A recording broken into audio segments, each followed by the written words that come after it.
Okay. Oh! Ahoy, mates, and welcome. We are Cut and Run. Today we're going to teach you two things. We're going to teach you about tying knots to be a proper sailor, and we're also going to teach you a period game. Yes. And that game is called Glückhaus. But first, I'd like to introduce myself. I am William Blades. I am Rakish Justice. Ezekiel Cole. And I am Jenny Teacups. So, all about lines and ropes.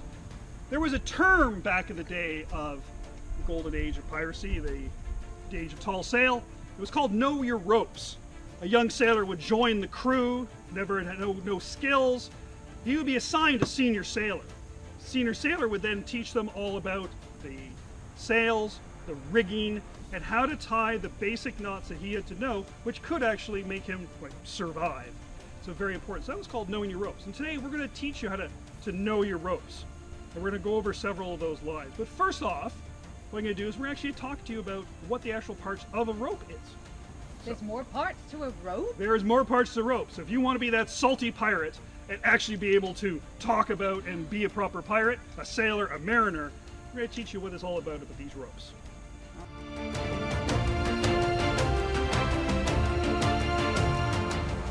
So what we have laid out here is a line in a certain way to show you the different parts. What do you call them? This would be called the coil. Now this would be called, on this part would be called the standing end. Standing end means this would be part that would be affixed to something. That would basically be, that would be under tension, essentially which are not the working end, which we'll get to. This is called a bight. A bight. So it's a curve in the line. We move over. Along this oar, we have a half turn, a full turn. So this one comes just once around. This one comes twice around. We call this part once again the standing end. The working end would be the running end. This is classified as an overhand loop because the running end comes over the standing end. This one would be an underhand loop because the standing end, running end goes under the standing end. This would be, said once again, the running end of the line. This here would actually be called the bitter end. It's called the bitter end because that would be basically where a lot of the, it would be very messy, kind of as you see how it is frayed and basically not good for actual use. That's what we call the bitter end.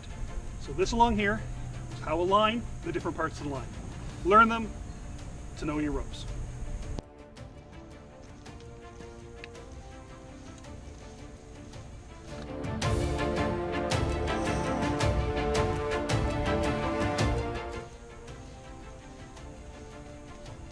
Huzzah! Huzzah! The other end. Here. Now we can talk about knots. Okay. What types of knots are there? There are basically three different types of knots. The word knot itself is actually fairly expansive and kind of overlaps a lot of the different type of knots and such you would use. There's knots, there's bends, and there's hitches. So knots are used essentially to tie like an eye in itself, ties the rope to itself. A hitch is used to tie the line to something like, let's say, like a spar or a mast, a ring sort of thing. And a bend is used when you're tying one rope to a different rope, usually of different sizes. So we'll start by going through essentially five or so ones that you need to know to basically be really call yourself a mariner.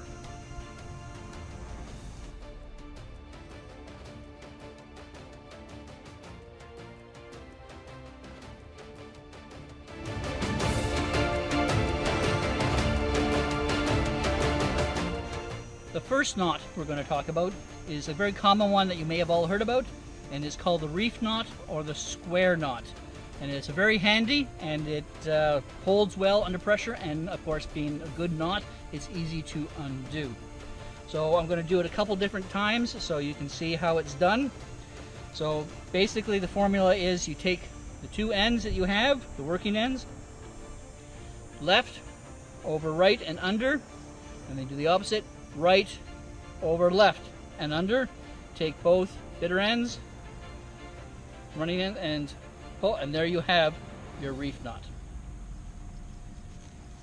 I'll do it again the other way. The two working ends here, left over right and under, and then right over left and under, taking the running ends and the standing part and pulling, and there you have your reef knot.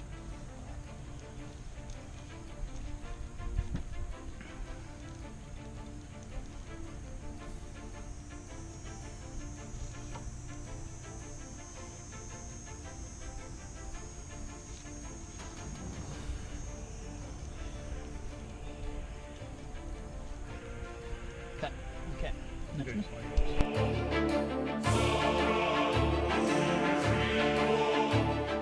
Right, the second knot we're going to talk about is called the figure 8 knot. It's called figure 8 because actually it looks like a figure 8. It's also called a stopper knot. It means a stopper knot means that it actually is an end that cannot go through any sort of hole, like say a reinforced grommet in a sail. Right, so you'd push through whatever you wanted to stop from going through. You lay in a bight, like so. So essentially it's an overhand loop. You take the running end, pull it back through the bight, and pull. Hence, now it looks like a figure 8. So if this was through an object, and you pull on it, it stops from going through that, as long as it's not bigger, whatever hole is not bigger than this actual knot. Figure 8. Do that again. Create yourself your bight. Overhand loop under the standing end, through the bight, and pull. Figure 8.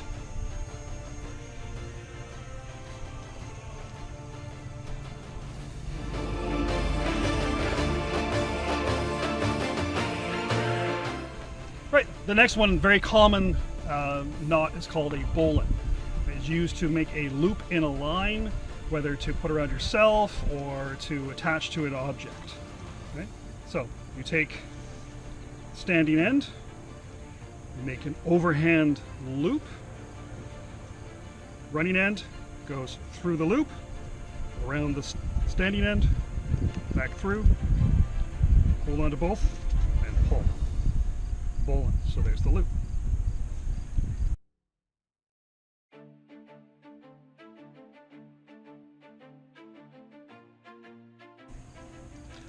Okay, another way to do the bowline for all you pirates out there.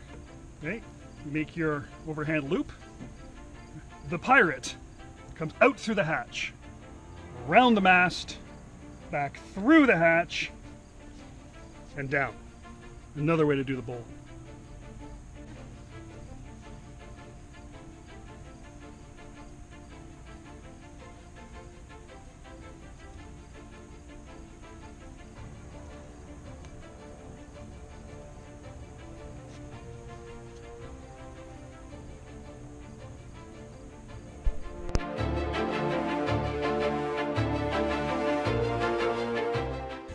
The next knot we're going to do is called the Clove Hitch.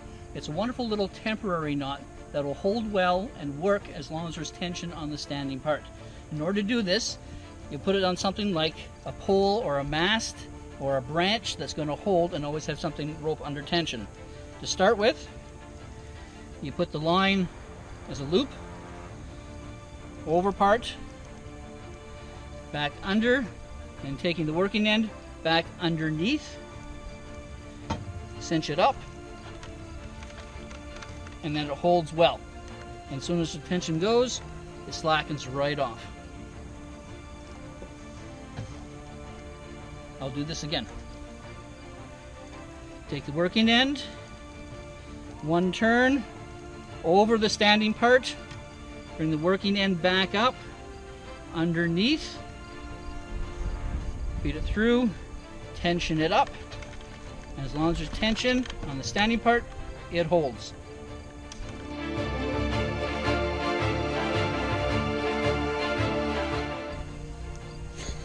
The next knot we're going to do is called a round turn and 2 half hitches. This works very well for something that's a little more permanent, for such as a hammock. You're tying that to a ring or to a post. This also works very well on vertical posts or trunks or something that you need to have it held well. So you take the working end, you put it over, around, and you take the working end again, put it over the standing end and through. That's your half hitch.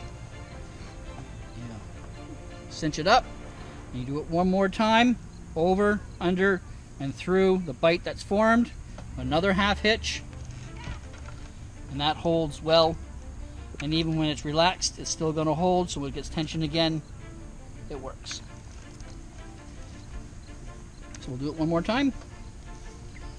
Take your working end, put it around the spar, whatever you need to work. Do a round turn. Take the working end over the standing end and under and through to get your first half hitch.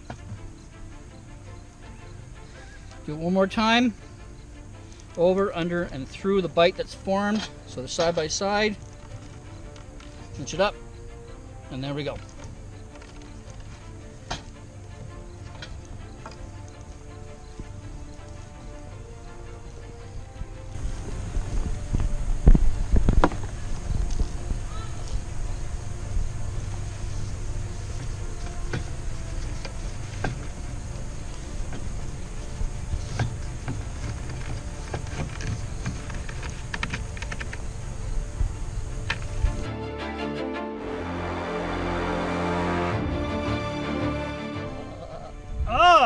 The last knot we're going to do, the last knot is called the sheet bend, not the sheep bend. The sheet, I almost did it there. The sheet bend is used to tie 2 lines together of different thicknesses. How you do this is you have the larger one will have a bite. Come up through, around, and ensure that it's caught under, so it's an overhand loop. Pull down, nice and tight, under tension. Magic, does it work? Go the other end. Let go, yay, there we go, it actually works. Ow, that was sharp. Oh, okay. Anyway, that's the sheet bend. Let's do that again.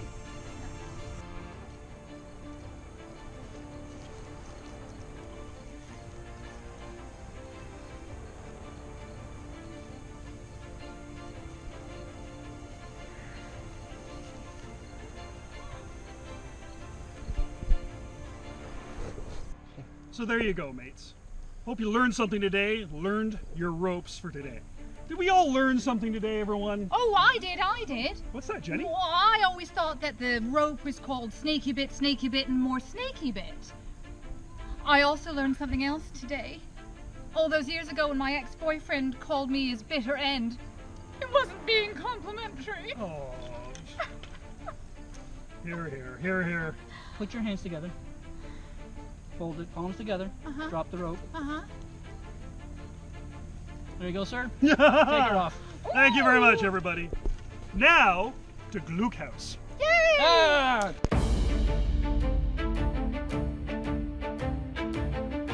Right, so this is what you do for her tonight. Okay. Make a loop. Make a loop. You make another loop beside it. Make a loop beside it. You put the right hand one underneath the left hand one. The right hand one under the left hand one. And then you match them up. Match them And up. you have. Excellent. So, there we go. You gonna go try it now? No, we're all good. Good. Oh, this way. Oh, right, the game.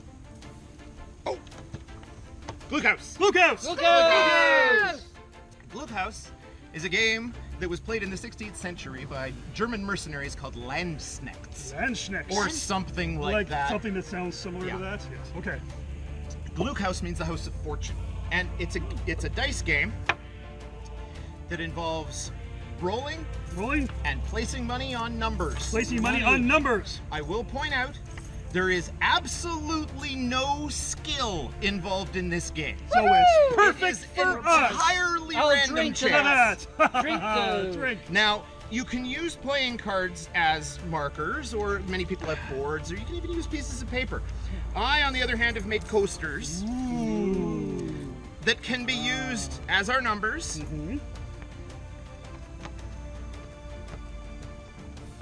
And we can set them up however we like. Okay. Now, Excellent.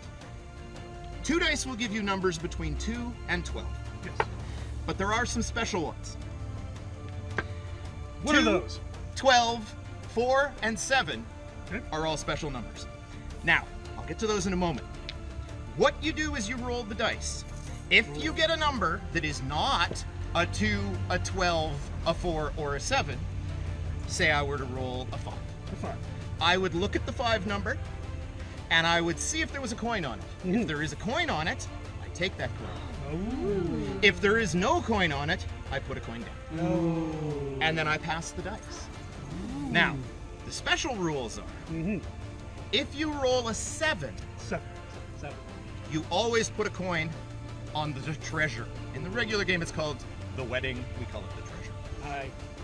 So that is going to keep building up with more and more coins, Yes. unlike the other ones that can have at most 1 coin on.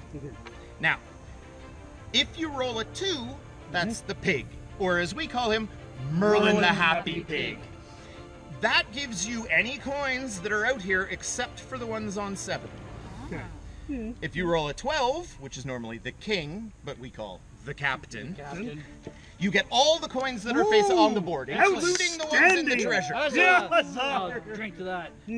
Now, Drink. Where's your tea? Ah, there's your tea. Good, good. now, as the observant among you may have noticed, there is no number 4. In the base version of the game, I'm not very observant. there are I'll drink to that. There. several things you can do with the 4. Generally, you just skip your turn, but you can also, if you own the board, have everyone give you, or everyone who rolls a 4 has to give you a coin. That's my preferred rule Yeah, because, because it's your I own the board. board. I You have always never have- heard this rule That's why you before. always bring the boards. yeah. Oh. Okay. I'm not very observant. So I'll start. Okay. 7. Oh. Okay, so I have to pay into the treasure, and then it's Jenny's turn. I love a game with no skill. I have none. 3. Ooh, three. Over there. 3. No coin? Give it a coin. Oh, not that coin. Not that That's coin. a 10 coin. What's the matter with that coin? Well, it's 10 of those little coins. No one said anything about that kind of rule. I told you I didn't have any skill. We didn't have to explain money Money? to you, did we? Oh. See, I told you I have no skill.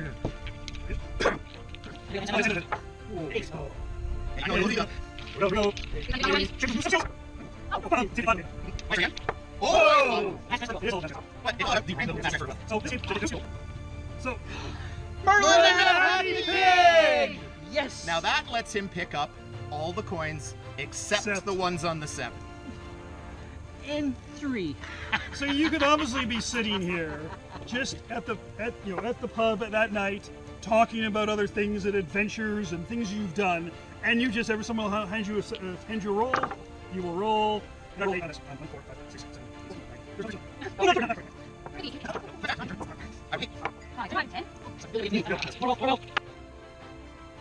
Four! Give me a coin. Give him a coin. I guess we're playing by that. Yeah, we're playing that rule today. Thank Yes, you. we are. 3. Merlin the Happy Pig! Pig! Here's a I get that one, and I get that one, and I get that one, and I get that one. Don't rub it in. load of. Sorry. Here. Oh, this is Glückhaus. You can sit, you can play. It's 10. even friendly with the powder monkeys. Exactly. Keeps them occupied for hours.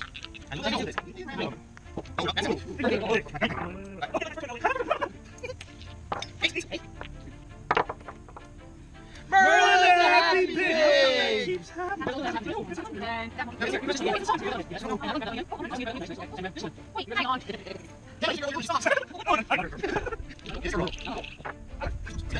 Ezekiel, No. does this game ever end? No! This It never goes ends. on. Well, it can end if somebody gets all the money. Okay. But And you then never that's- know when that's going to happen. This is true. This is true. But what do we say when you get all the money on the entire board? When you roll a 12? When you roll a 12. I think you say something. And what is that? And you have to say it really loud, I Yes. understand. You. Ah, Is that not what we say? no. No, Oh, it's That's certainly not. every other time that's what you would Oh, normally It's okay. certainly say. not for a family show. But in this game, when you roll a 12, there's a very important word you have to yell Shout. as loud as you possibly can. Let's pretend we rolled a 12. Let's pretend. Pretend. I've rolled a 12. Glückhaus! So thanks very much, mates. Here we go. Glückhaus.